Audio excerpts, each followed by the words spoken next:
안녕하십니까. 베트남 국제결혼 무엇이든 물어보세요. 최경호입니다. 오늘은 베트남 결혼 후 마지막 단계인 F6원 결혼 비자를 신청하면서 간혹 보면 그 조건에 따라서 면제되는 서류들이 있습니다. 그래서 오늘 이 시간에는 어떤 조건에 어떤 서류들이 면제가 되는지 거기에 대하여 한번 알아보도록 하겠습니다. 신랑 신부 두 분 사이에 출산한 자녀가 있는 경우, 두 분의 사이에 출산한 자녀가 있는 경우에는 첫 번째, 신부님의 한국어 능력 증명이 면제가 됩니다. 두 번째, 신랑분의 소득금액 증명이 면제가 됩니다. 세 번째, 신랑 신부님 범죄 경력 증명서가 면제가 되고요. 네 번째, 신랑 신부님 건강검진이 면제가 됩니다. 그 다음에 신랑님 국제결혼 안내 프로그램 이수가 면제가 됩니다.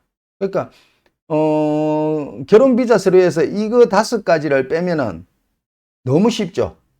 이거 5가지 빼면은 어려운 건 여기 5가지 안에 다 있는데 이거 5가지 빼버리면은 결혼 비자 만들기 너무 쉽습니다. 하지만 한 가지, 어떤 경우에도 한국에서 함께 거주할 주거증명은 하셔야 합니다.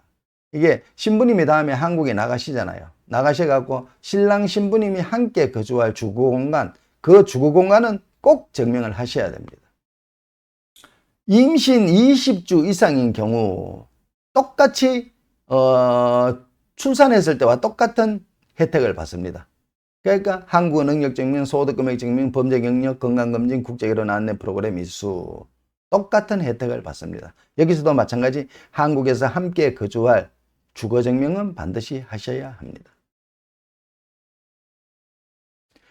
초청인과 피초청인이 혼인 후 1년 이상 베트남에서 거주한 경우, 이게 뭐냐면은 한국인 신랑분과 베트남 신부님이 한국에 혼인신고를 하셨던, 베트남에만 혼인신고를 하셨던, 아니면 한국과 베트남 양국에 다 혼인신고를 하셨던, 혼인신고 후 1년 이상 베트남에서 함께 거주한 경우에 이 5가지 서류가 똑같이 면제가 됩니다. 단 사실혼은 인정이 안 됩니다. 반드시 한국, 베트남 혼인신고가 된 이후에 함께 거주한 걸 증명하시는 경우에 이 5가지가 면제가 되고, 이 역시 한국에 함께 거주할 주거증명은 반드시 하셔야 됩니다. 제3국에서 유학, 파견 근무 등 목적의 장기 사정으로, 그러니까 합법적인 비자로 체류하는 걸 말하는 거죠. 장기 사정으로 계속 체류하면서 상대방과의 교제 사실을 입증을 하면 1번 신랑 신부님 건강검진서, 2번 신랑 신부님 범죄 경력 증명서, 3번 신랑분의 소득금액 증명, 4번 신부님의 한국어 능력 증명이 면제가 됩니다. 그런데 제3국에 두 분이 체류하시다 보니까 두 분이 대화하실 때 베트남어로 대화하시는 것도 아니고 한국어로 대화하는 것도 아니고 영어 아니면 제3국의 언어로 아마 서로 두 분이 대화를 하실 것입니다. 그런데 비자 신청 시에 어느 한 분이 제3국 언어 구사 능력이 월등히 저조하다고 판단이 되면은 이 한국어 능력 증명은 면제를 안 해줄 수도 있습니다. 그 부분 참조하시고요. 이 경우에도 역시 한국에서 함께 거주해야 할 주거증명은 반드시 하셔야 합니다. 신랑분이 베트남에서 6개월 이상 계속 체류하면서 상대방과의 교제 사실을 입증하면 신랑 신부님 건강검진서가 면제가 되고요. 신랑 신부님 범죄 경력 증명서가 면제가 됩니다. 베트남 배우자가 한국에 91일 이상 합법적으로 체류하면서 상대방과의 교제 사실을 입증하면, 그러니까 베트남 신부가 한국에 91일 이상 체류하면서 두 사람이 서로 교제한 사실을 입증하면 역시 1번 신랑 신부 두 분의 건강검진서, 2번 신랑 신부 두 분의 범죄 경력 증명서가 면제가 됩니다.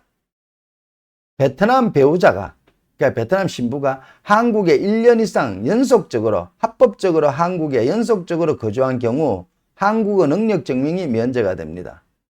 이 경우에는 두 분이 서로 교제한 사실을 입증하지 않아도 됩니다. 베트남 배우자가 한국에 1년 이상 합법적으로 연속하여 거주한 경우에는 한국어 능력 증명이 면제가 되기 때문에 한국인 남성과 만난 지 1년 동안 교제 경력 증명을 하지 않아도 상관이 없습니다. 그런데 한국에 연속하여 거주한 것을 증명하려면은 예를 들면 한국에 합법적인 비자로 한국에 체류하면서 베트남에 출국할 일이 있어서 잠깐 베트남으로 출국을 하셨다가 반드시 3개월 이내에 다시 한국으로 입국을 하셔야 됩니다. 그러면 베트남에 있었는 3개월 기간은 1년 연속 체류 기간에는 산정은 하지 않지만 1년 동안 연속으로 한국에 체류한 것으로는 인정을 합니다. 그러니까 1년 연속 체류하면서 예를 들어 베트남에 3개월을 가셨다 왔다면은 한국에는 실질적으로 1년 3개월을 체류해야 1년 이상 연속으로 체류한 것으로 인정이 될 것입니다. 그런데 만약에 베트남에 출국하셨다가 3개월이 넘어서 3개월을 초과해야 한국에 입국하게 되면은 한국에 연속 체류한 것으로 인정하지 않습니다.